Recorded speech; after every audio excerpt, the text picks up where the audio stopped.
Dieu soit loué, que Dieu soit béni encore ce soir pour le 5e jour. Il y a conversion de la femme combattante de l'évangile. Oyo, tozo le belato, tozo l'amour pour thème, combattre sans relâche. Combattre sans relâche. Lelo, dès la 5e jour, na biso, ngai vraiment nazaki intervenante il y a journée à l'éloté, nazali ko cover, nazali ko donc nous remplacer mutu nazo couvrir mutu oyo il fallait ça lelo Nzambe a permettre te vie emploi du temps na ye lokola musala Nzambe ekoki ko kangamate lokola musala Nzambe ekoki ko vanda bongo te. C'est pourquoi je suis là pour na ko couvrir pour na musala o lelo na yebi ki na plan na biso batu ba programme na biso c'était pas moi mais na plan Nzambe ezaki ngai nazala awa na mukolo ya lelo yango wana to rendre grâce et pas Nzambe. Shalom maman Maman Yvette, que Dieu soit loué pour votre présence et partager notre live. Bande Musuba Kota, Bande Musubi Balanda Biso, Tindi live. Shalom papa Samuel, que Dieu vous bénisse aussi. Est-ce que vous avez une famille Mobimba? Nzambe Aza vraiment malin pour la biso. On dit dans baki, Nazaki vraiment intervenante à l'éloté, na plein à battu, na plein Nzambe. C'était bien moi. Nzamba bon c'est Kingam Tranzalawana. Zambé moka permettre moi l'empêchement mokina ndeko oyo fallait azana programme lelo pour na se retrouver wala. Thème na biso tozolo bela ya année oyo ezali combattre sans relâche. Combattre sans relâche. Tobaki ni na biso activité na biso oyo eza ba culte. Oyo ki photo kota na batebele to ça ba culte mais na on a présenté d'excuses si je suis seul c'est parce que mon ndeko ale ko sala aza dispoté. Donc azape mboka mona ngate azali musika ngana eko couvrir donc moyen constituer équipe moko vite na moment oyo ezalité do et permettre ngaité yangwana lokola oyo est important pour nous c'est la parole de Dieu naye ensemble to partager les lobaya Nzambe de na banda ba thème na biso ya année ezali combattre pour l'évangile de Christ.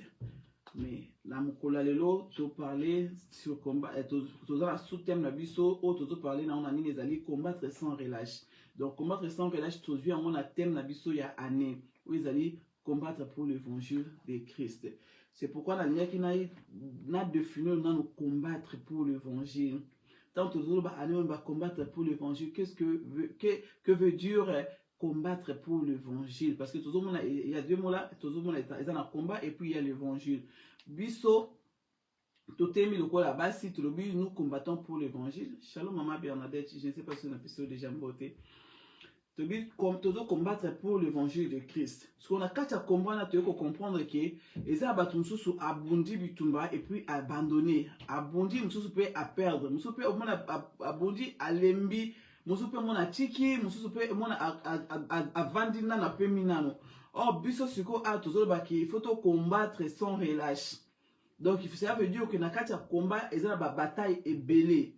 Donc, au koki koza awa peut-être bondu au vaincre bataille, ou na deuxième bataille, au perdre yango. Mais cela ne veut pas dire que tu dois arrêter parce que au perdre place wana.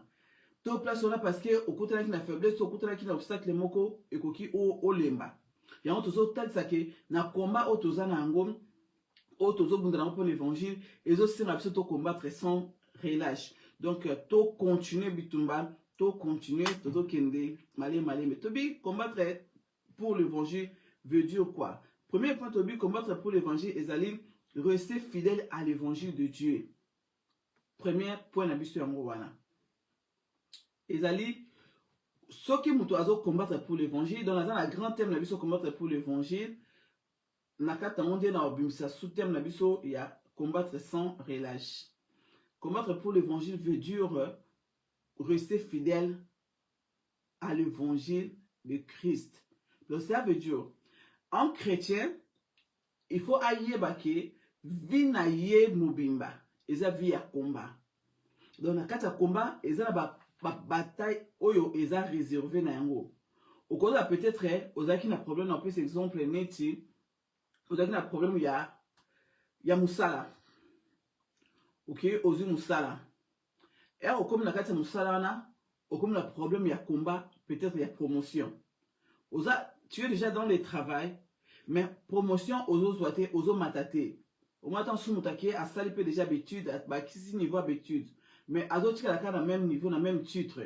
Azo matate donc pour dire que à se combattre côté moko, mais quelque part, ils ont habitué Moussous. Moussous peut au moins attendre sous ok Moussala.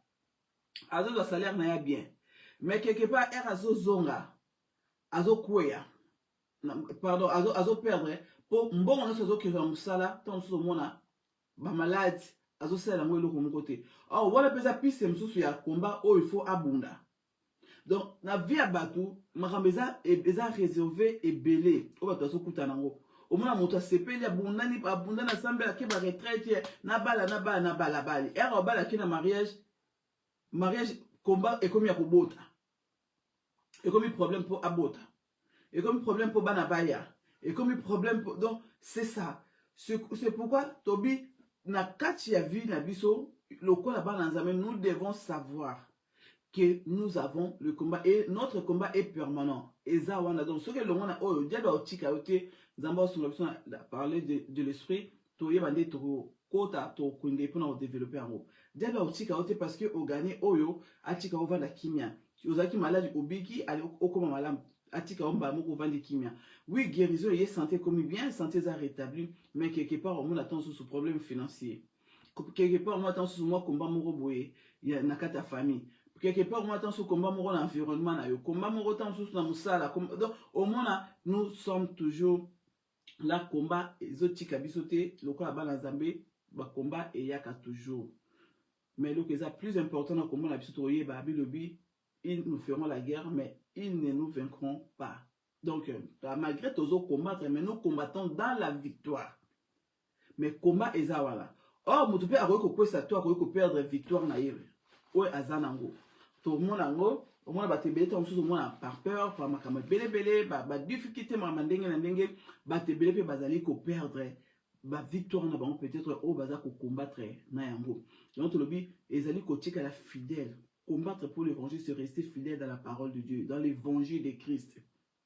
Pour dire que nous attaque parce que le combat est bien spirituel mais les attaques ne restent pas toujours spirituelles. Il y a des attaques morales, il y a des attaques physiques. Tant na combat spirituel, dans combat même pour l'évangile, c'est pourquoi nous devons rester fidèles à Dieu malgré le temps. Donc fidélité na évangile veut dire to fidélité na évangile eza prévia mutu oyo azo tika la katia amour de Dieu, atika la katia bolima nzambe, atika la katia vérité, quel que soit makambo azole kanango, otika li fidèle na katia nzambe, otika li fidèle na katia justice. Donc okoki ko vivre ba injustice, okoki ko vivre makambo ndenge na vie na yo, mais le kola mona nzambe pona ko rester fidèle pour combattre bien pour l'évangile, il faut la fidèle na liloba nzambe, il faut la fidèle na évangile à Christ qui nous demande l'amour, et aussi la vérité, et aussi la justice, et aussi la pardon, quand même les choses sont difficiles.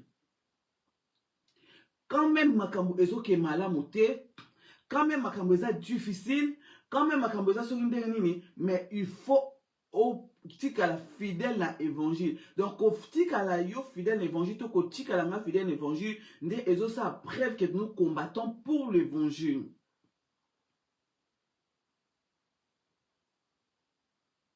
Donc rester fidèle à l'évangile, to avec l'évangile, c'est rester dans l'amour de Dieu. Rester dans l'amour du prochain, rester dans la vérité, rester dans la droiture, rester dans la justice, rester dans le pardon. Donc, ça, la Bible, au évangile, même si c'est difficile, même si c'est poids, même si c'est aïna batunia, surtout même si c'est négligé, mais na tika la fidèle na évangile à Christ.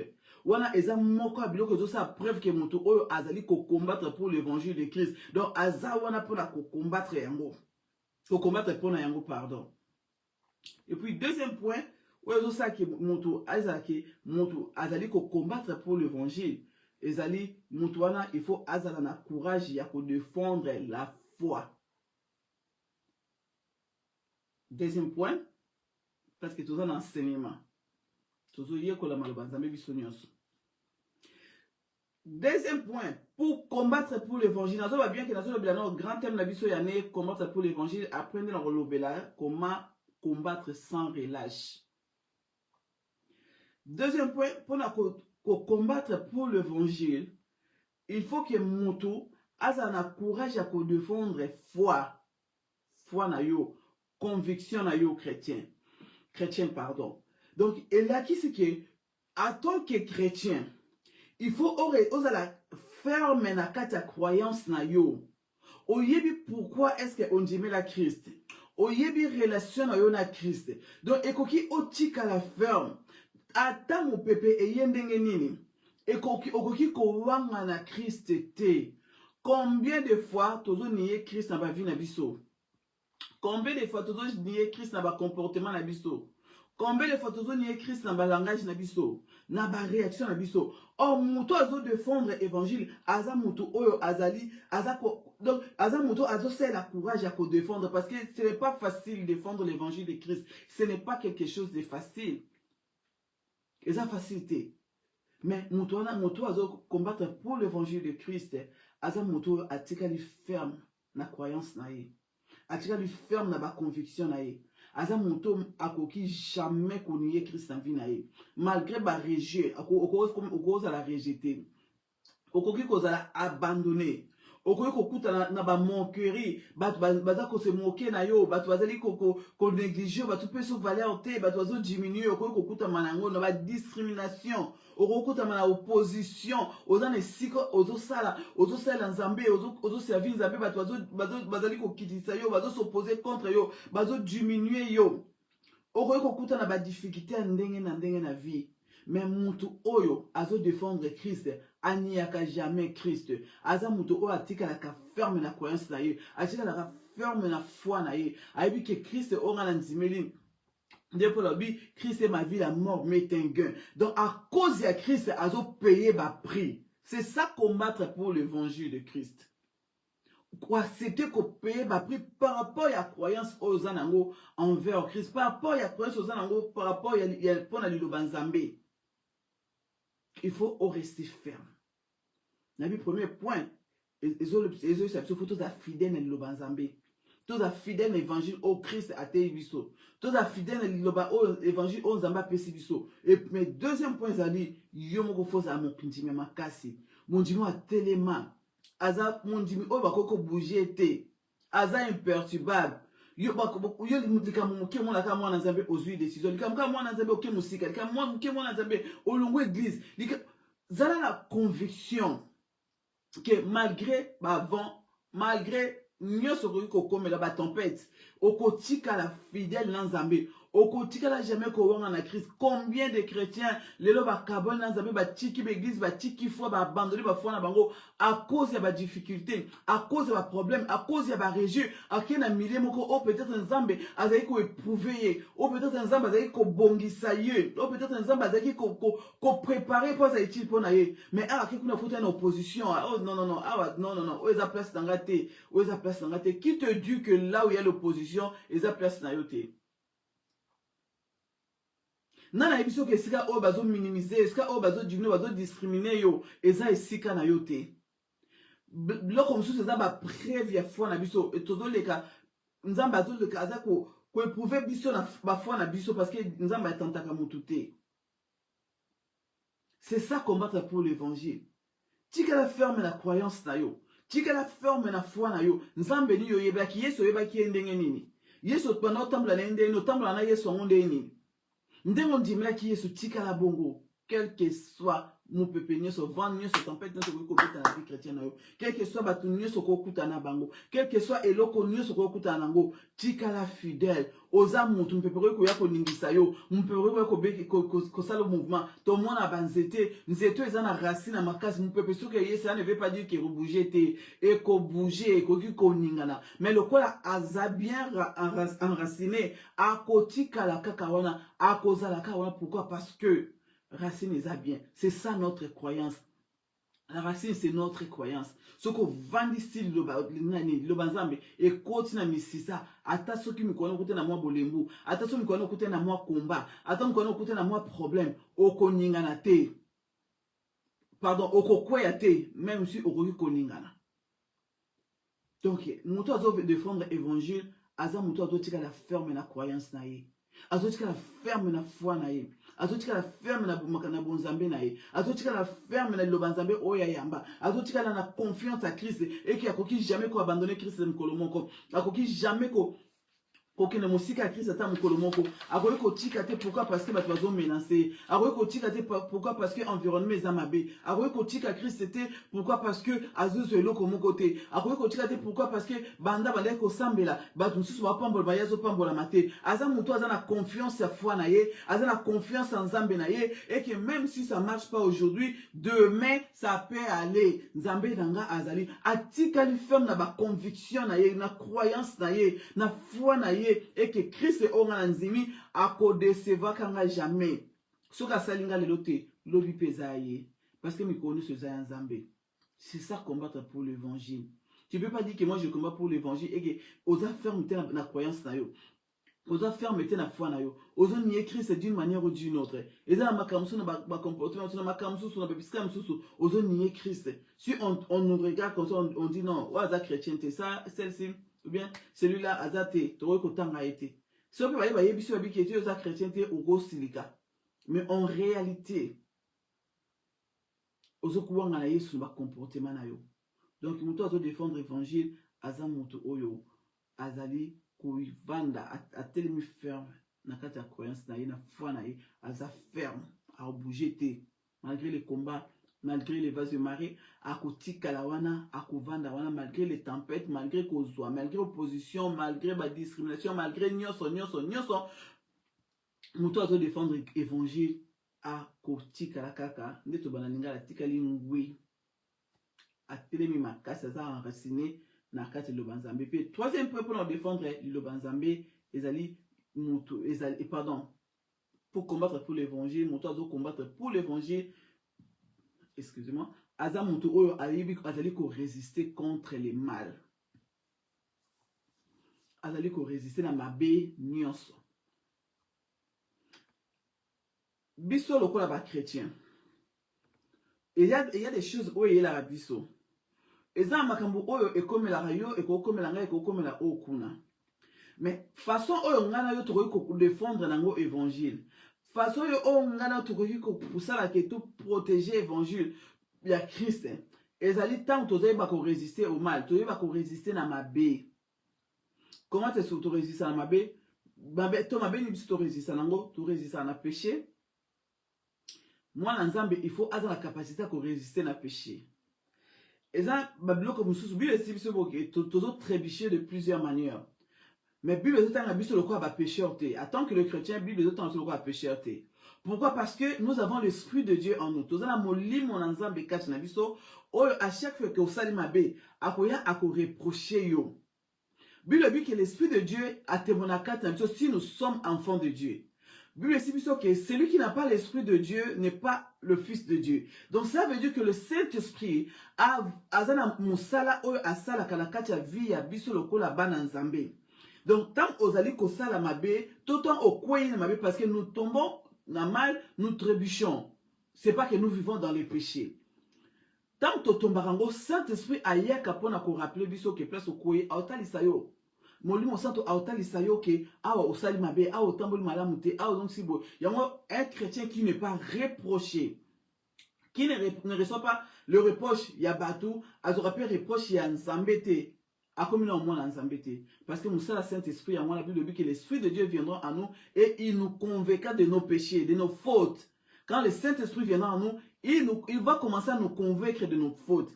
C'est pourquoi Moutou a d'aller défendre l'évangile à Christ. Celui qui combat pour l'évangile de Christ, il faut avoir la capacité à résister à mal, il y a résister à péché, il y a résister à tentation, il y a résister na eloko oyo nyonso ekoki komema yo musika ya Nzambe. C'est ça combattre pour l'évangile.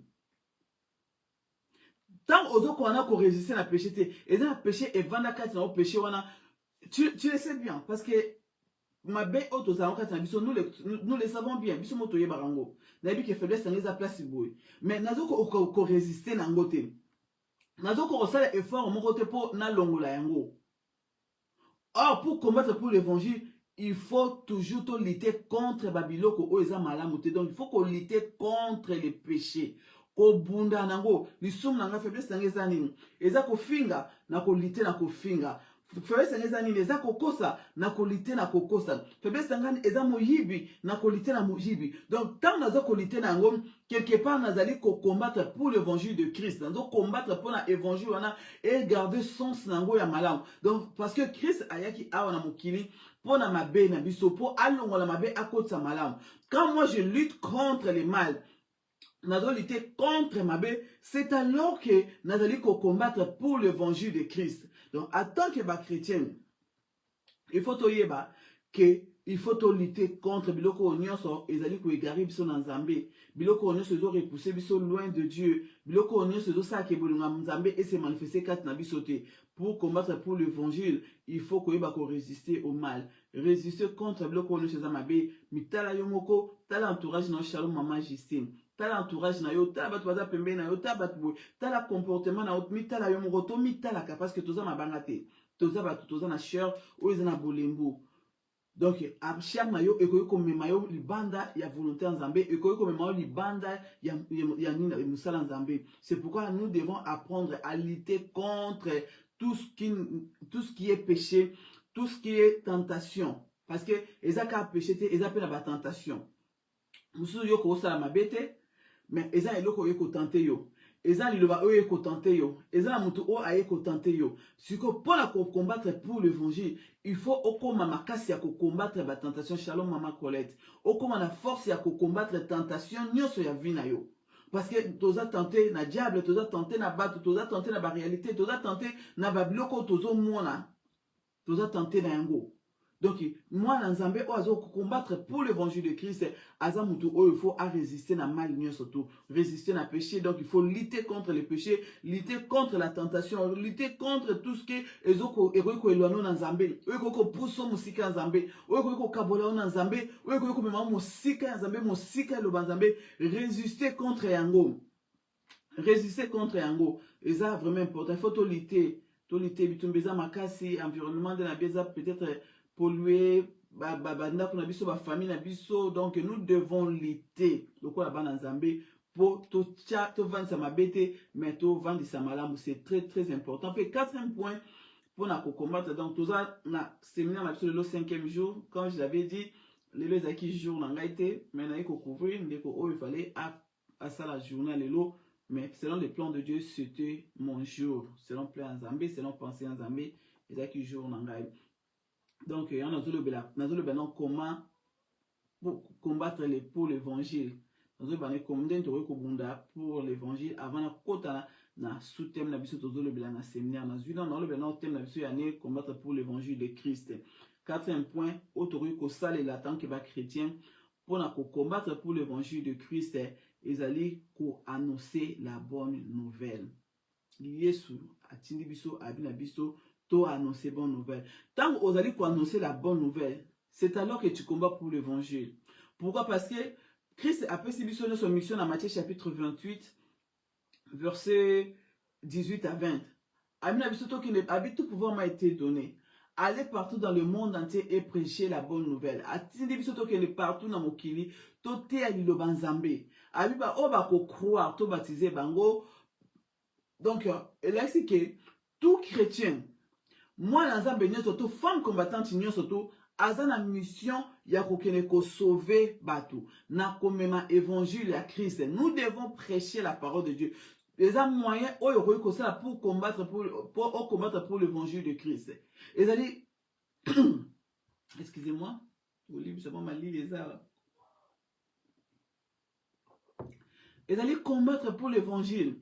Et allez annoncer la bonne nouvelle. Quand nous annonçons la bonne nouvelle, c'est alors que tozali ko dépeuple quand il y a ennemi, peut tozali ko peuple quand il y a Nzambe. Donc tozoka milimo o eza perdu, milimo o eza mosika Nzambe, milimo o yebi Nzambe te, milimo o ezo croire na Nzambe te, milimo o peut-être bakangaki ba on ba famille, misusu bakangi ba on a sorcellerie, misusu ba vanta on a se ba malédiction, ba bomba besui na ba on a se ya ba mai, ba bomba besui na ba on a ba prison démoniaque so spirituel babomba besprit na bango mayini na bango na kata banzungu basala babloka ndenge na contre bango tant tozo mema évangile ya Christ pas bato bongo na ba nation wana na ba famille wana na ba individu wana tant que tu as comme un évangile à Christ, tu as besoin de Christ, c'est alors que tu as combattre pour l'évangile de Christ.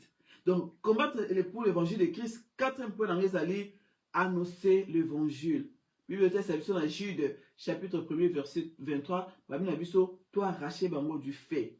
Donc, cela veut dire que, on est dans le Seigneur, dans la katia moto. Donc, même si nous avons vivre en fer, mais baza déjà dans la katia moto, pourquoi? Parce que baza dans la katia perdition. Donc, il faut, à tant que dans Zambé, ko libérer batouana, ko kende ko te batouana le banzambe, ko parler na bango na cause ya Christ, ko libérer bango ya na bango epa ya Christ. Donc combattre pour l'évangile. Ils ont évangélisé la parole de Dieu. Est-ce que c'est évangélisé nani? Depuis Tobandaki, le 1er janvier, les autres je crois, les 12, je crois les 12 décembre. Les autres les 12 décembre. Tu as évangélisé combien de personnes? Combien de âmes tu as gagné pour Christ?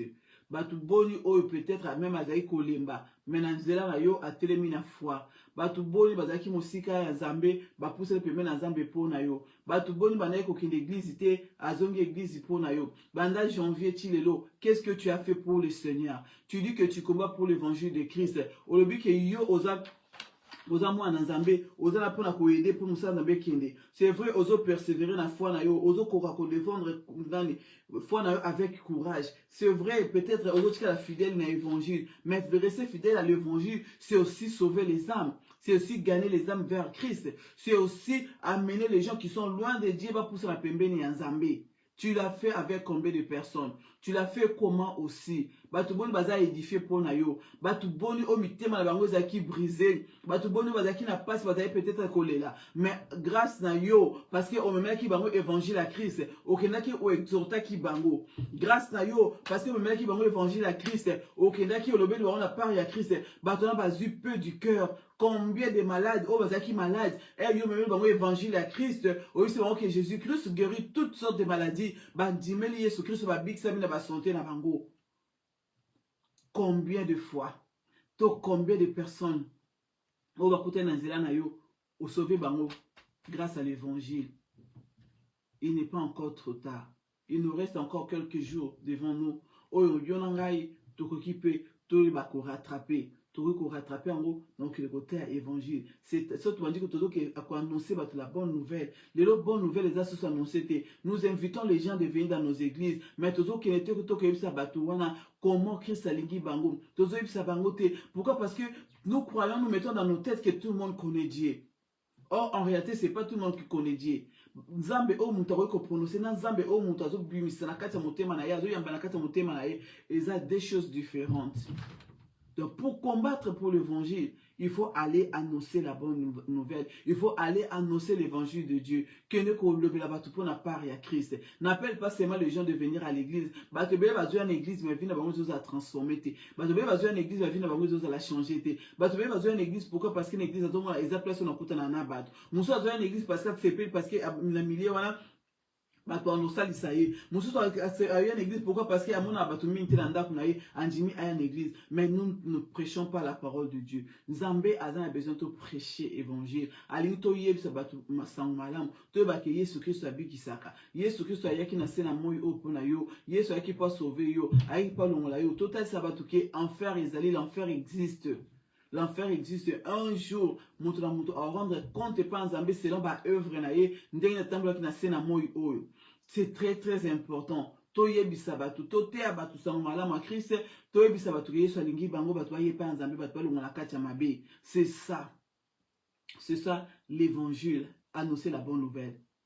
Mission o lelo église ezobosana. Mission o lelo ba chrétien bazobosana. Yesu ayesu bango abi aller partout dans le monde entier, aller prêcher la bonne nouvelle. Aujourd'hui, la bonne nouvelle n'est plus prêchée. Les gens sont seulement gagnés pour l'église. Mais baza peut gagner pour Christ. Ce qui est évangile, attend disciple qui est makasi. Pourquoi? Parce que les gens ont cru premièrement en Christ. Bandimela kinano Yesu Christo apprendre baye kolanda ba disciple. Mais aujourd'hui, baza kolanda sans que bandimela Christ. Même dans nos églises, l'évangile a changé. Nous avons même 100 Christ dans l'église. Oui, c'est bien. Mais sur à un évangile où ils ont transformé vie naie, mundala kobika. Mais les autres ont annoncé l'évangile à Christ. Nous prêchons la bénédiction, nous prêchons la protection, nous prêchons le combat spirituel, nous prêchons. Et ça, babiloko autant sur todo côté sabato, babiloko o ezali et qu'on sauver âme ya batouté. Mais qui n'est pas mal. Parce que c'est ça partie évangile. Mais o eza essentiel. O eza essentiel to pesa na batou, tozo pesa mon na batouté. O eza essentiel batou ba yoba. Batou bazo yeba yango te. Allons prêcher la bonne nouvelle. Nous sommes là pour combattre pour l'évangile. Même si tu aussi ça année oyo, tu aussi ça on calamité na thème na biso oyo. Thème na année économique aussi là. Mais thème aussi la thème na vie na biso pourquoi? Parce que c'est notre mission d'aller combattre pour l'évangile de Christ, d'aller gagner les gens pour Christ, d'amener les gens vers Jésus-Christ. Toko ça batuna kata ba yana kata Christ, batuna ba yana kata ba église, ba na kosela nzambe ba pesa vie na bango epa ya nzambe. Très très important. Allez les arracher du fait. Na kati ba famille na biso batebeli baza na kati fait baza na kati moto na kati banda kuna biso na ba mine parmi ba mine biso parmi ba relation ba connaissance na biso batebeli baza na kati ba moto to que les to arracher ba on moto wana nde mission nzamba pesi biso sunga na yo lelo nzamba zo rappeler yo nanga lelo nzamba pambola biso tozo continuer toza awa na kati ya convention na biso lelo za 5e jour ya convention na biso tozo te ya sur combattre sans relâche. Bunda kozanga kotika na bandaki na baki na introduction ngabi à cause ya ba difficulté ba problème batebele batikaka batebele ba abandonnaka batebele balembaka na koti so na thème na biso combattre sans relâche batebele babundaka. Or combattre sans relâche selon la définir en ezali persévérer, résister et avoir la constance. Ce qui mutu alingi à combattre sans relâche, il faut avoir la biloko misato. Il faut avoir la constance, il faut avoir la persévérance et puis il faut avoir la résistance. Parce que le combat est une réalité belé. Au recours de combat, mutu aza makasi koleka yo. Toke la histoire ya David. Bible tasi biso avant toke na David toke na bana Israël. Bana Israël bakutami na combat bitumba makasi. Na bitumba na bakutami nango babimisi bango géant moko boye. Géant wana bango nyonso bayebi ye. Bayebi ke muta résistera devant yete. Bayebi ke géant wana aza makasi. Et que muta akomeka ka kotelema. Ake ne kobundana géant wana. Mutwana cela veut dire que vie na ye suki. Le grand mutu ne peut pas protéger ka vie na ye. Le grand mutu ne peut pas mi battre la kanaye. Mutwa te maliboso géant géant wana azala kiteni. Babina biso peuple Israël pendant 40 jours. Bazaki ko reculer, bazo reculer devant Goliath. Goliath so temps etana ye abandi ko défier bango. Abandi ko finga bango. Abandi défier Nzambe na bango. Abandi tesa Israël comment oza mukie. Comment boza muto makasite. Comment boza muto ko bundela bango te. Azaki wanta muso to bana bango. C'est que nous rencontrons dans notre vie quotidienne. Okokuta na makambo oyo ezo défier vie na yo so tali yango bi eloko moyen te non suka wapi o reculer anasa nini na keka pas docteur pour maladie yo mutako obikisa monte car na ke pas docteur nazo sambela na ngai mais nazapi na fo docteur ko bikisa na pexi mutaki pas docteur te mais na yebisa biso ke eza ba biloko musuto okuta na vie ba comment musuto okuta na vie ba to bazo tema pour combattre biso baza ba géant eza ba force musuto ezo telema ba force na eza ba force ma oyo zote monsieur ba force moko ya ba géant yangana ekoki oye banana nozo bundana Israël zaki défier na Goliath. Israël zo reculer, Israël zo songa sima, Israël zo komisa mututé. Mais Bible te sabiso un jour un petit David ayaki aye a telemi libosa géant wana a telemi atalié abi non mutu oyo akoki kofinga nzambe ya Israël te. Pourquoi? Parce que pourquoi diable azozoba devant la vie ya bana nzambe? Parce que bana nzambe belé tant bazotala ba problème, tant bazotala makambo ezokomela bango bazozonga nsima bazondima te ke nzambe akoki kozwa Goliath, akoki kokata mutu ya Goliath, nzambe akoki koboma Goliath ya vi na bango, nzambe akoki kolongola Goliath oyo atelema azali kofinga yo oyo azominimize yo oyo azomona eloko pamba.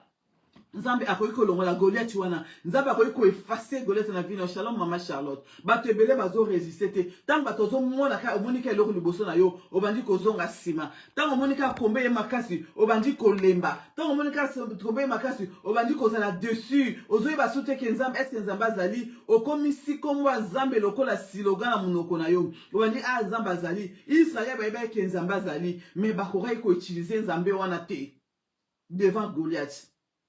Pourquoi qu'on utilise été? Bible si biso David a télémi, jeune David a télémi. David a yaki mission wana te. A yaki te po budana Goliath. A yaki po tika babiloko pa bandeko na ye. Mais à côté na combat, laisse-moi te dire, makamsusu yo obunda vina yo, ezaki ko concerné yo te. David ezaki parmi te ba soldat ofa ba bunda. David azaki même considéré le kola mwana mukie. Azaki même kutu berger kuna azaki koboko la banyama ya papa na ina 2 heures. Azaki te. Mais combat na aye amonyango, amoni ke combat ezo concerné ngai. Na ina yebisa yo eza ba combat mususu na vina yo. Tant et banda qui osera quitter. Mais le fait que yo komi wana, tu dois te lever le col à David. Tu dois te lever pour combattre. Tu dois te lever pour que quelque chose est salama. Ce que David a talaki ajnaye. Ce que David a talaki ndenge naye. Alba azonga sima. Israël sort dans un gezani. Banga ba sasa bango na ba Philistin. Banga ba sasa bango. Parce que mon thème devant Goliath a quitté. Mais malgré Batida qui est pour na yangote, Batida qui est pour sa gloire à Goliath, Batida qui est pour sa comprendre que Ngade na yaki na coupé sa vie. Ngade David na yaki déjà coupé sa vie parce que mission David a coupé sa vie na bateau bazana cœur bazana loko à Goliath parce que mon trois autres na soza loko leta okufa. Donc, vie na ye, il a appelé sa vie na corps physique, mais il fallait appeler sa vie dans le domaine spirituel. C'est pourquoi mon combat à David, il a combat ou il spirituel, et bundama na nzoto te, et bundama na lance na javelo te, parce que dans lance na javelo, et ko boma mutu te, et ko sa mutu ndenge wana, parce que c'est tout spirituel. Il y en a bi combat na biso ne bande na bi combat na biso, et ça va combat spirituel, mais qui se manifeste na moral et puis na physique na biso. Tout le monde a dans le domaine spirituel, malgré le combat est spirituel, mais le combat est tina ba makanisi na biso. Israël va yeba ki bazaki na nzamba bomoy. Bébé ki bazana nzamba makas bazana expérience dans Zambie, mais devant Goliath, moral na bango esalaki. Babundaki na makanisi, batali taille ya Goliath, batali nenga Goliath, batali babi non biso ko combattre muto te. Oza muta niveau na biso te. Imaginez mon tailleur le fingi dans sim de la qui le ba ya fingi dans sim de la qui le ba ya fingi a fingi mais bon va ka solution te bato alo ba neto banalinga la qui na signé le longa la qui signé bazala quitter mais il fallait que Jeanne David à Téléma il fallait que David à sa décision quel que soit âge naïe quelle que soit mission ya yakinango il avait compris que ezaki pona iloko oyo ezaki pona moment oyo ndenzambe atinenga katnesika oyo David n'a pas été envoyé par son père surtout que dans le domaine spirituel il a été envoyé par Dieu atina ma kepa nzambe parce que azaki déjà dans ma foot ya nzambe nzamba ko lekisona banzam susu yo ko comprendre te nzamba ko utiliser mutu mususu kala po yo okele po obunda bitumamo quelqu'un il y a des combats qui te concernent mais yo zo rekino zo bate wana makamba famille ngana kima ngai na linga ba problème ma famille te na linga ba bote tant que tu te lèves pas bala bandeko no bako kufa tant que tu te lèves pas malheur me ko kota kata famille na yo mais nzamba tele mission nzamba tele ça qui David pour na Israël mobimba vraiment papa à cause de moi parce que bazo ce soit David azaki encore mineur arakena ki na guerre wana un mineur ba rotila ke tika na guerre et ça qui la risque la vie même à David mais comme Nzamba préparé qui David pour akene kobunda David akenaki combattre sans relâche. David n'avait pas reculé.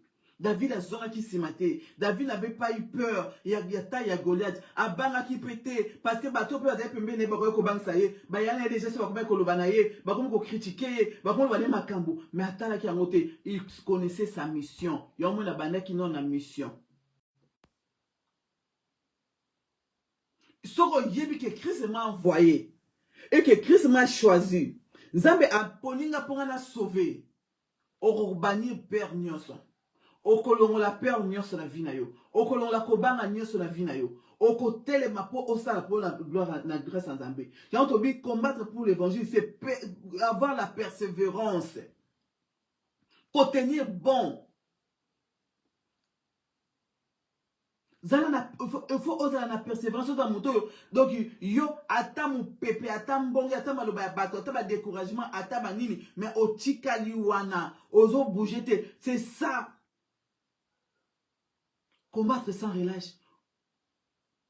David a tenu qui bon, bah, il yo, zalaka boye, tu es orgueilleux, yo vina okayango yo, olivier abu na osani, pour la saka orgueil na yo, yo zaboye.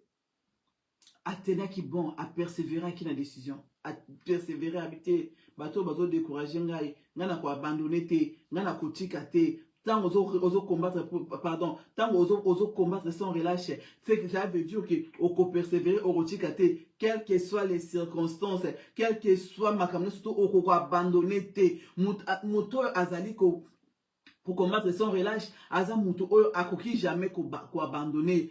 Combattre sans relâche veut dire n'abandonne pas. Quels que soient les moments, quels que soient les temps, quelles que soient les circonstances, quels que soient nyonso kokuta nango, ko abandonner te persévérer. Tikala wana persévérer, tenir bon na ba moment difficile la vie na yo, tenir bon na ba moment ya kozanga, tenir bon na ba moment oya nzala, tenir bon na moment oya rejet, tenir bon na moment oya ba ya abandon, o ba to koboya yo na moment ya opposition, telema kaka wana, il faut obtenir. Restez ferme. Kotikate, ko abandonner te, ko lembate. C'est ça, la persévérance. Neche ekende na mote. Neche zo salate, mais toi tu es là. Ozaka wana, ovandika wana, otikalika wana, ovandi otelemi, obingai. Tu n'as pas victoire nanga, tu n'as pas sali à bana nanga, tu n'as pas changer libota nanga, tu n'as pas promotion na musala nanga, tu n'as pas guérison nanga. Donc ozo persévérer malgré ma kambezo yebele, malgré ma difficulté zo ya mayo tikali wana. La persévérance. Combattre sans relâche, il faut persévérer, il faut avoir la persévérance. Combien de fois tu as abandonné, tu as laissé, tu as tika, tiki. Ah non, n'a forcé peut trop, n'a forcé. Peut-être c'est pas la volonté de Dieu. Qui te dit que c'est pas la volonté de Dieu? Les amants qui a persévérance. Il faut qu'on persévère, il faut rester ferme, même si les choses ne vont pas bien, même si, aux hommes on appelle tes Goliath, on y a télémi pesé, t'as la taille à Goliath. Tant de Goliath azali, tant de Goliath azo se présenter. Otala ngo pezo bi en tout cas te eloko yo elo tumisanga kombo non. Problème oyo. Non. Otali peut-être mais ozo persévérer bi nako bunda bitumba. Oh David a telemaki. Ba décourager ye abina ko abandonner te, ba critiquer abina ko abandonner te, ba sala ke soki ndimi ba rejeter soki ndimi abina ko abandonner te, ba kei ba pese ba armure abi oyanga te. Abi mekala ta armure ya Saul. Abi oyanga te. Oyanga te. Il faut qu'on persévère. Malgré les combats, malgré les situations difficiles, il faut qu'on persévère. Il faut qu'on persévère.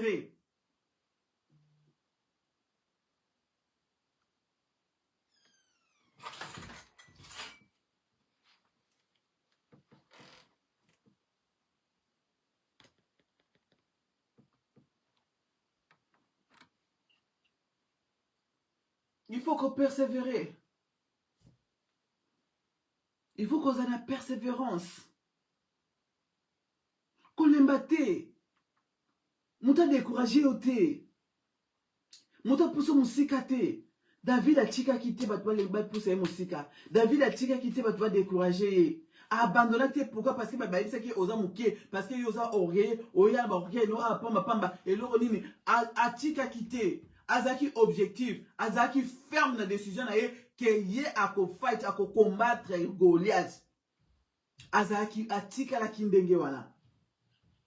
Donc premier point pour combattre sans relâche, il faut être persévérant dans la foi. Il faut persévérer dans la position. Il faut qu'on persévère dans la vie chrétienne. Il faut qu'on persévère dans la situation de les kanango. Comme mon angote, oh nyo surtout ozo mon ami sur nayo. Yango yaka kolembisaka foi. Oh nyo surtout bazo tangelo ba kombo. Yango mtelembisaka foi. Bataille à Goliath et ko kolembisa foi nayo. Mais yo persévérer. Et puis deuxième point. Pour la combattre sans relâche, ils allaient avoir la résistance. Qu'on va résister. Quand tu as la résistance, tu as sur l'opposition d'une force à une autre. La vie chrétienne, tant que tu as la moi dans Zambé, ils ont makambe belé okuta lango, ils ont battu belé okuta na bango. Mais il faut pour résister. Bien aussi, ça va résister à un mauvais temps.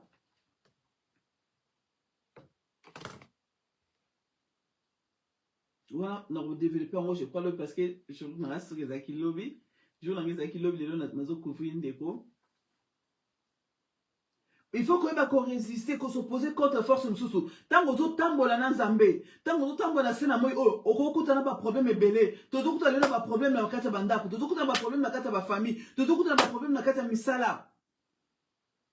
Au moins la que au coup t'as mutu moko a telemela ya libela, mutu na a combattre ko ya libela. Pourquoi lâcher? Ne lâche pas. Il faut qu'on s'oppose contre force nyonso oyo ezali koya ko combattre yo. Force oyo koza physique, koza spirituel, n'habite au bon physiquement que dans ma coffre non. N'habite bien combat la chose à spirituel mais ba eza spirituel mais c'est manifestar bat ba ko ndaro ko yela vis-à-vis boy. Mutazo yina o sanke oyeba. Sanke oyeba cause. Mutazo so atoke la osamabe. Donc il faut ko yeba ko résister contre la force nyonso surtout o ezali koya ko combattre vie na yo ezo combattre vie ya bana na yo eza ko combattre ndaku na yo il faut qu'on résister contre yango ko tikate moyi azwa dessus azwa devant likola vie na yo mais tellement likola force nyonso surtout ezo ko s'opposer contre yo ozo mona ke eza force ya ténèbre eza force ya mabe ezali koya ko tema vie na ngai combat mdako ko yela yo na physique mais yo combattre dans le spirituel c'est parce que c'est pourquoi nous avons besoin de savoir gardez silence et l'Éternel combattra pour vous. Qu'est-ce que cela veut dire? Oko ya muta fingio. Oko ya mutu alobino makamamabe. Yo loko amona nzambe o garder silence au vandi kimia. Mais au telemi la carte prière, au combattre. Combat ya soya na physique, yo spirituellement au combattre. Pourquoi? Parce que makamno nzambe mutaso kotango. Il faut que ko résister. Ko le maté so va toucher ka pas au boukani.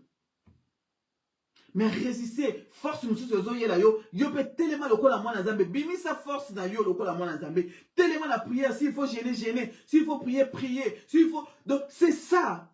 Qu'on relâche la bitumba, qu'on l'embate la bitumba, qu'on abandonne il faut qu'on résiste.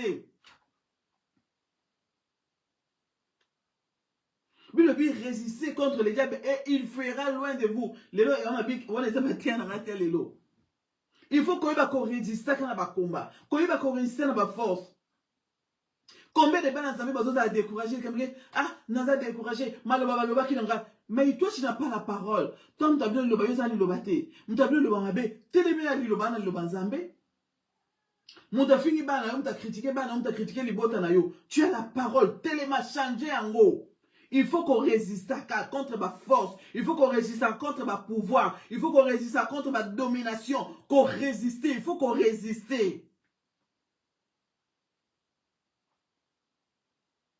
Combien de paroles est découragé à yo?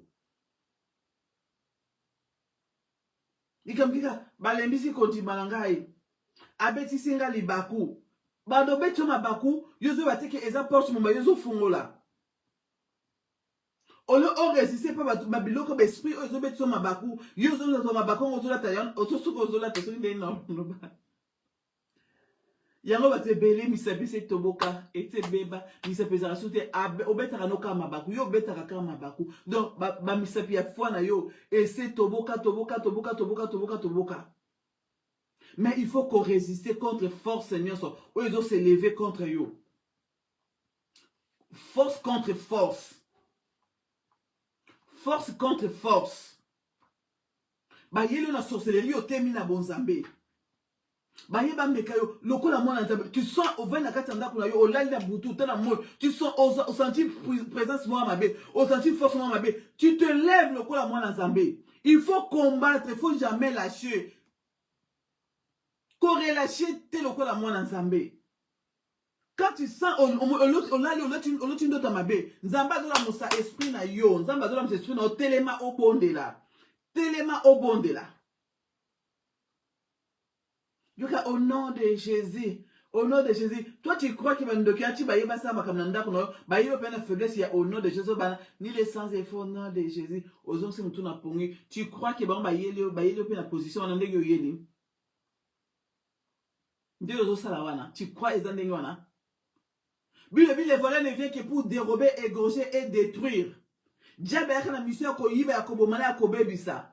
Ne crois pas que tant Dieu a besoin d'andako na nzamba sali yo grâce à révéler que l'amour kanda kuna yo les aboy mais eza lo kama be eza lo kama be Dieu la nya kotsa a eza la force mo zo ko combattre yo nzamba la musi yo nzamba la kisi yo yo bi olali au nom de Jésus au lieu qu'on résister na diabète babi ce qu'on résister ndé alkima ça veut dire que si ozo résister te alkima te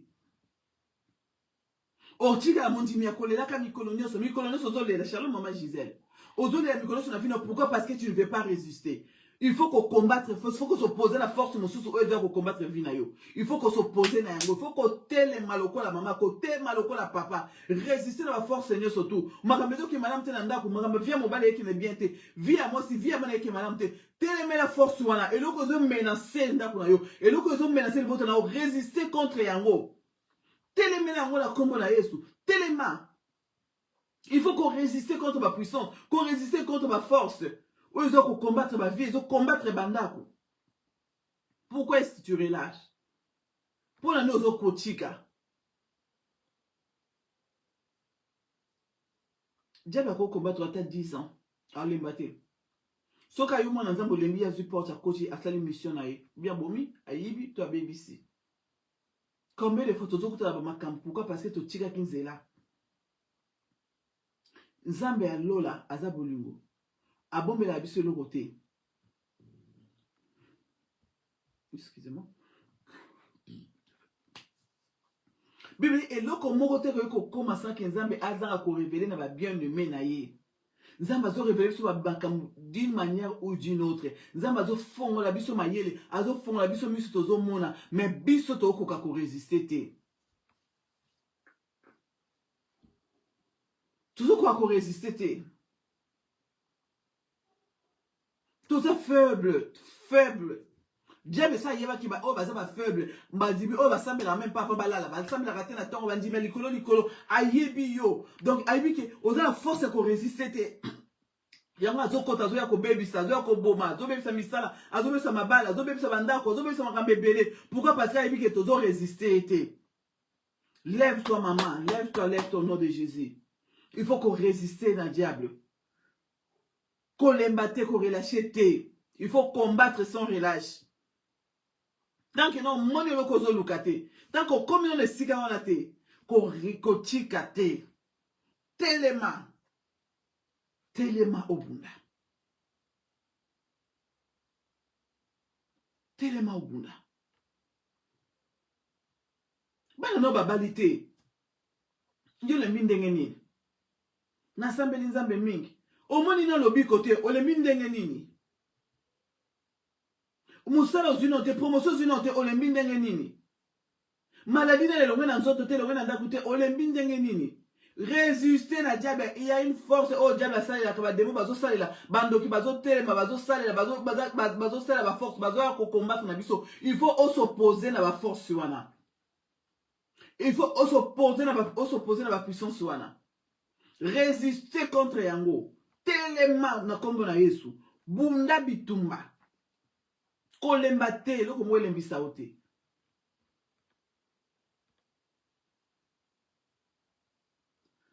Excusez-moi. Pas dans un bébé combien le to fond ba porte de ba combien ay koti a sali pourquoi tu vas te croire qu'on résister.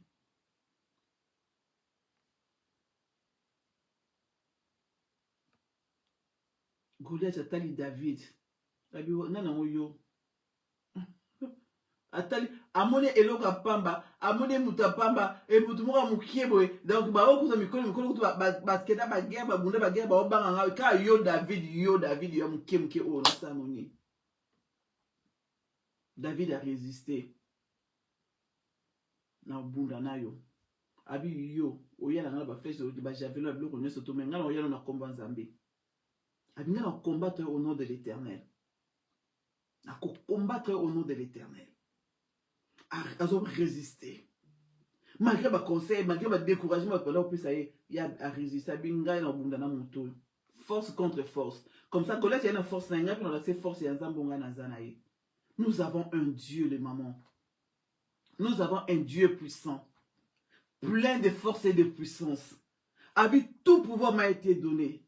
Moi, si je vous le donne, après, c'est sur la Matthieu 28. Abi allez partout pour évangéliser. Mais atteindre avec pouvoir, avec puissance, avec force. Autoré va résister dans le monde. Avec force. Adopter la capacité nyonso autoré qu'on résister contre le diable, contre l'ennemi, contre les sorciers, contre bateau bazo maudit, contre bateau bazo mamabe pour la biso, contre bateau bazo sa biso mabe. Appelle si biso pouvoir wana. Ma soeur, mon frère, pourquoi tozo tika diable à kota sala? Ozo ba ke problème eza en vie na eza combat spirituel. Ozo ba ke na problème eza le kanda ko eza combat spirituel. Aujourd'hui, il y a une force ténèbre, force maléfique. Pourquoi est-ce que tu gardes silence? Pourquoi est-ce que tu es dans la paix? Pourquoi vandi? Pourquoi tu es kota sala? Pourquoi tu as espace à agir dans la vie, agir dans la foi, agir dans le ministère, agir dans la vie? Pourquoi tu es force contre force? Combat sans relâche. Tant que le résultat n'est pas encore là, il faut combattre. Il faut combattre. Il faut kobunda. Il faut kokende. Il faut continuer. Tant que le résultat n'est pas encore là, il faut continuer.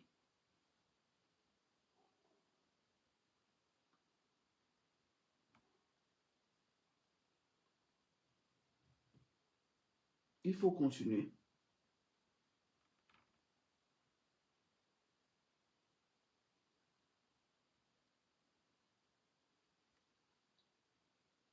Il faut résister. Il faut résister contre Moïse. Diable a malin, sur la manenge belé. Mais on a baki na baki bosso, ya malam les enfants bazo révéler biso. C'est pourquoi Moïse na butu la muka.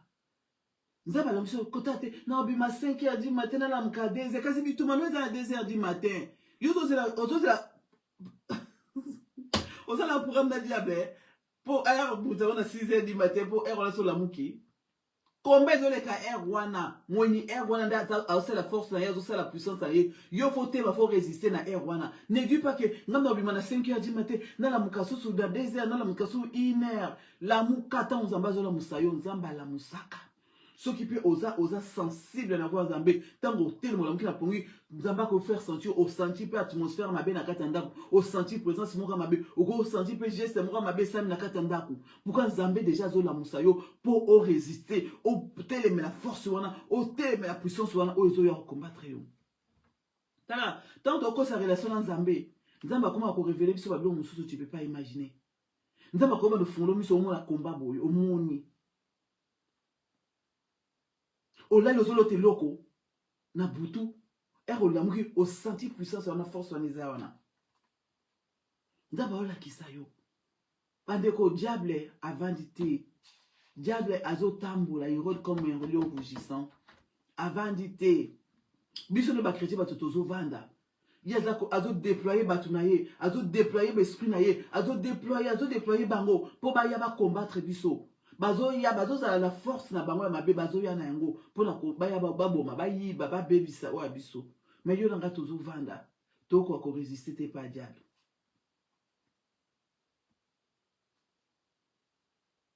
Il faut qu'on résiste, il faut qu'on s'oppose contre puissance de notre mabe.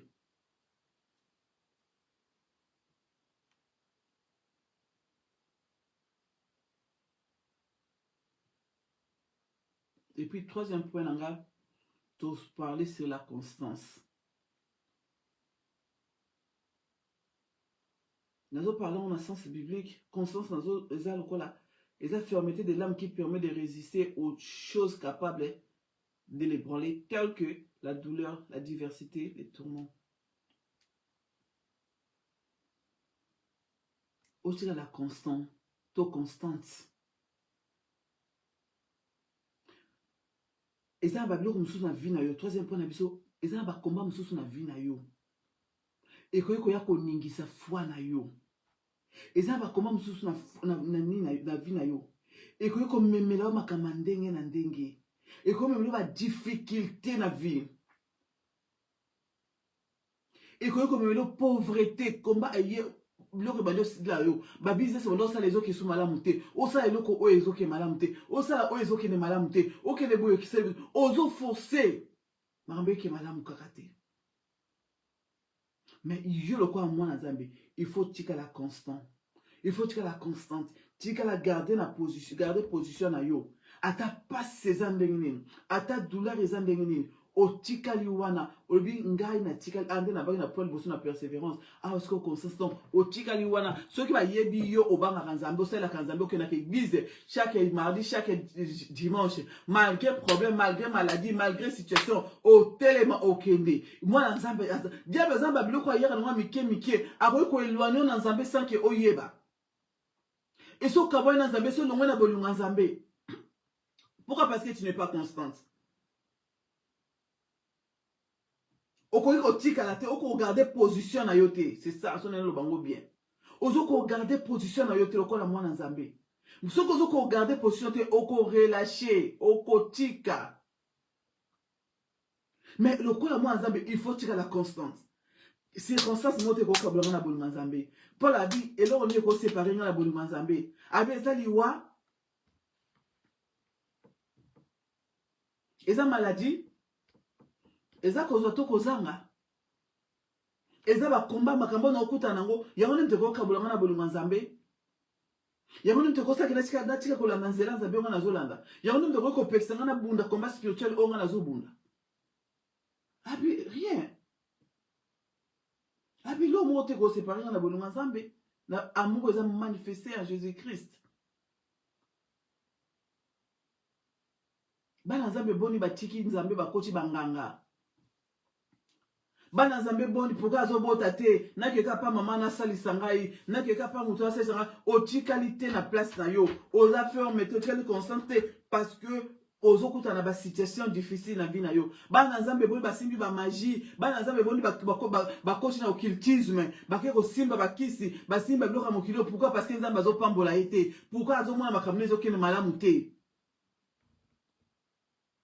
Fongoli porte na diable. Au fond, les portes na ba démon. Ba koti siko na kati ndako. Au fond, les portes bazo kota. Manque ya constance. Et ça, que moine a kota na kati ndako.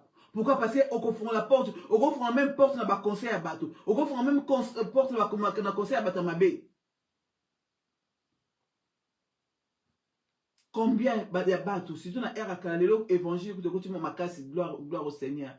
Ba parents boni pourquoi moi parce que moi na maladie bazui mwana bakena ye et pas maman moka saisaka bakati e banzoloko makile bimi maman na zuma makila wana bango bazui bakisi bakotisi e combien ya bana nzambe batika la constante na moment nzambe na moment ya épreuve na moment ya diversité na moment ya ba problème bana nzambe combien batika la kate atika la position place o nzamba yebeli oza wana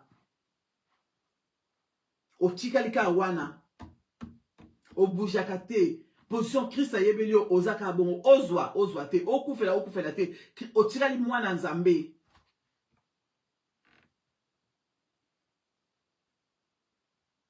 makambe ke kitoko te otikali mwana nzambe makamba mokili oyo eyaka go échangeaka identité na yo te muto o azo combattre sans relâche dans muto il faut azala constante. Et là, comme mon côté, il changer l'histoire à vie. Et là, comme mon côté, il changer relation dans Zambé. Et là, comme mon côté, il changer marche dans Zambé. Au tika même Zambé, il y a quoi yebike. Son a kei na zori na okuta linda place wana. Malgré aliété, malgré mérité, malgré cette... C'est comme ça que Nzamba a besoin de bisotozala.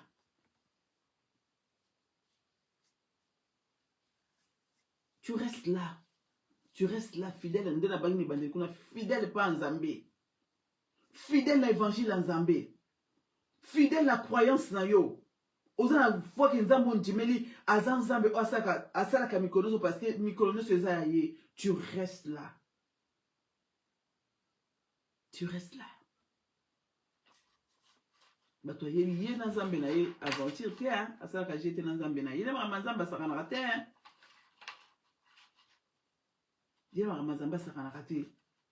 Azana abela aki kusambela Nzambe na maladi yake ye sakana te. Ata maladi au l'église. Ata zo kabeta na évangélisation. Ata zo zo saboy.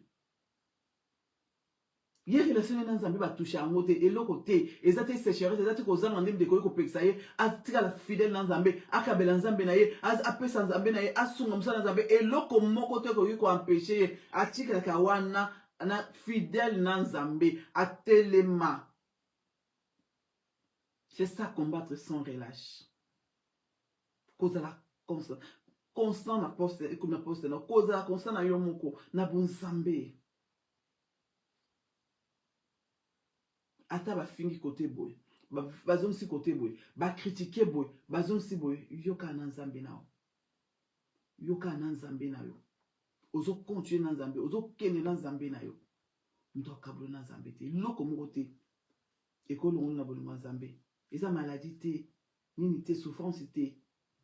Eza ba tourmenté, ba difficulté ozo ekalo mokilo te makambo te. Et on dem ekolembiso na Nzambe. Nakata souffrance au sein Nzambe, nakata souffrance au banga Nzambe, nakata souffrance au tosa Nzambe, nakata souffrance au vin nakata lingomba Nzambe, nakata souffrance na batuma, makambezo matete, pe mutu aza constante. Personne aza constante Nzambe, aza mutu oyo. Eza difficile basa lecture ya vie na ye. Parce que même apparence na ye, après ça a apparence eza positive.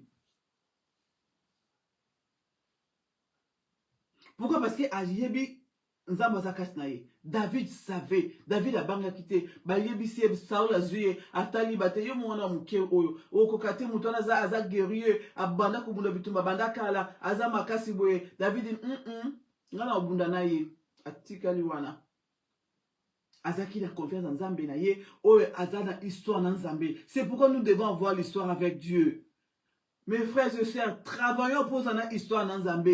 Travaillons pour toute une histoire na Nzambe. Oba no kanisa Nzambe no ya 2 heures. David a ici Saul. Abi o morning guy David ozomona oyo. Nzambe wana oyo so ya awa. Wana ngana zo commenter plus. Nzambe wana olobe bino awa. Nzambe wana na kebundela. Azanzambe abandi na nga ate devant yo Saul. Abandana nga bandana 2 heures. Nzambe wana asala ke na nzela na ye ngai na longola pate. Brebi na gueule ya lion. Na botola nani na pate ya ours. Donc nazana histoire nga David de bomo na nazana histoire na tika la Nzambe donc et là au moins ko ningisanga te parce que nazaka na Nzambe wana atelema ki wana il pouvait être découragé to yebite en dehors ya ndeko na po atesi ndeko na bible tesi si ndeko na ye na Saoul mais bato bazaki peut-être pembeni na ndeko na ye bato bazaki peut-être pembeni ya Saoul bakoya ko bise mwana ozota age na yo te est-ce ozota mutu wa témoin et puis ozoboke muna na combat Nzambe wana za combat physique et spirituel te. Okende na libanga mbinga ya mobala mutu ndenge wana 6 mètres okende na libanga. David ayeba kabi ngana tikali ka wana ngaza Constance wana Abakuk nana poste na ngana obunda tika na poste na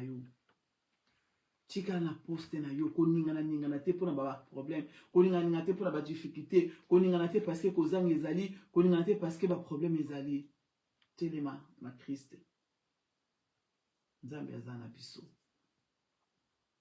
To comme la soka journée la biso. Nzamba pambola biso, apambola ba oratrice nyonso balegaki ko na lundi. Nzamba pambola mama biso ani, apambola mama na biso Titi na boma, mama ni na Fruit du Sud, mama Titi na boma, mama Charlotte na Waterford, mama Atenda na Kinshasa. Nzamba pamba bandeko nyonso balekaki avant. Lobi tozo si sa conversion na biso ba maman tozo banda à 17h juste. Ce qui moi muke moi retard mais lobi nga na ozala donc je crois pas par la grâce de Dieu nanjimite que toza na retard. Lobi tozo ya pour aussi sa séminaire na biso to conversion na biso c'est combattre sans relâche. Pour sans ambeza to bunda bitumbe zali mais biso to lembate to chikate to persévérer jusqu'à la fin. Tika nzambe apambolo siko zali lobi tozata na biso ya prière lobi tokobondela mpona yango il faut totelema na kondima na biso po tozala bato bango baza vraiment persévérante bamomo bazorésister na bamauvais temps na bamauvais jour na bamakambo ndenge na ndenge bazorésister mpe bamama oyo batikali constante baninganaka te malgré komba malgré kozwa malgré kozanga malgré nini atikali kaka wana nde oyo nzambe azozela yo na nga tozala.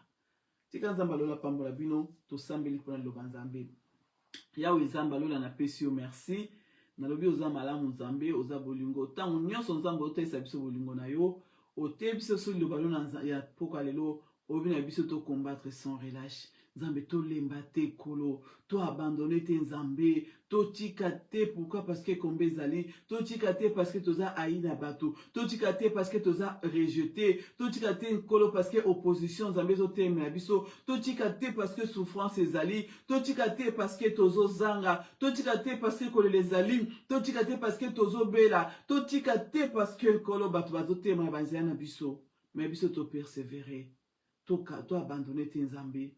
Pourquoi? Parce que Nzambe oza na ba plan merveilleux pour na biso. Tika lokumu kembo zonge pa na yo. Mama moko na moko ayoki lobo. Pe ba koyoka sima Nzambe loba oyo esika na vie na bango na kombo na Yesu Kristo. Sunga biso Nzambe eloko moko te séparer biso na bolingo na yo. Na kombo na Yesu Kristo. Na pamboli journal lobi na pamboli journal lobi ya clôture na biso. Molimo na santo aza na contrôle nyonso papa au nom de Jésus. Amen. Amen. Amen. Que Dieu vous bénisse au nom de Jésus. Ngai na t'excuser les sous na lobby na salinga moto ba to ça système ba culte mais na salinga mo parce que ezaki vraiment l'improviste. Donc c'était pas mon tour na ezaki jour na ngai été le quoi ndeko azu empêchement évangile et que cause à empêcher te c'est pourquoi na telemi na pourquoi lelo pona ko remplacer ndeko na biso fallait azala donc nzambe asunga biso lobi tokomi na suka nzamba pambola bino nyonso bokotaki bo partager vidéo nzamba pambola bino tokotani lobi to se préparer lobi to sambela toyoka loba nzambe tango ndambo et puis tosambela mpona kosele oyo nyonso to bateyi biso basali na nzambe baservant de Dieu baleki bateyi biso vraiment tozalaki béni mpe tozocontinue kozala béni lobi na 17h juste de l'heure d'Irlande 19h l'heure de l'Afrique du Sud 18h l'heure de Paris. Kota, partagez vidéo. Nous allons ok. Bye bye.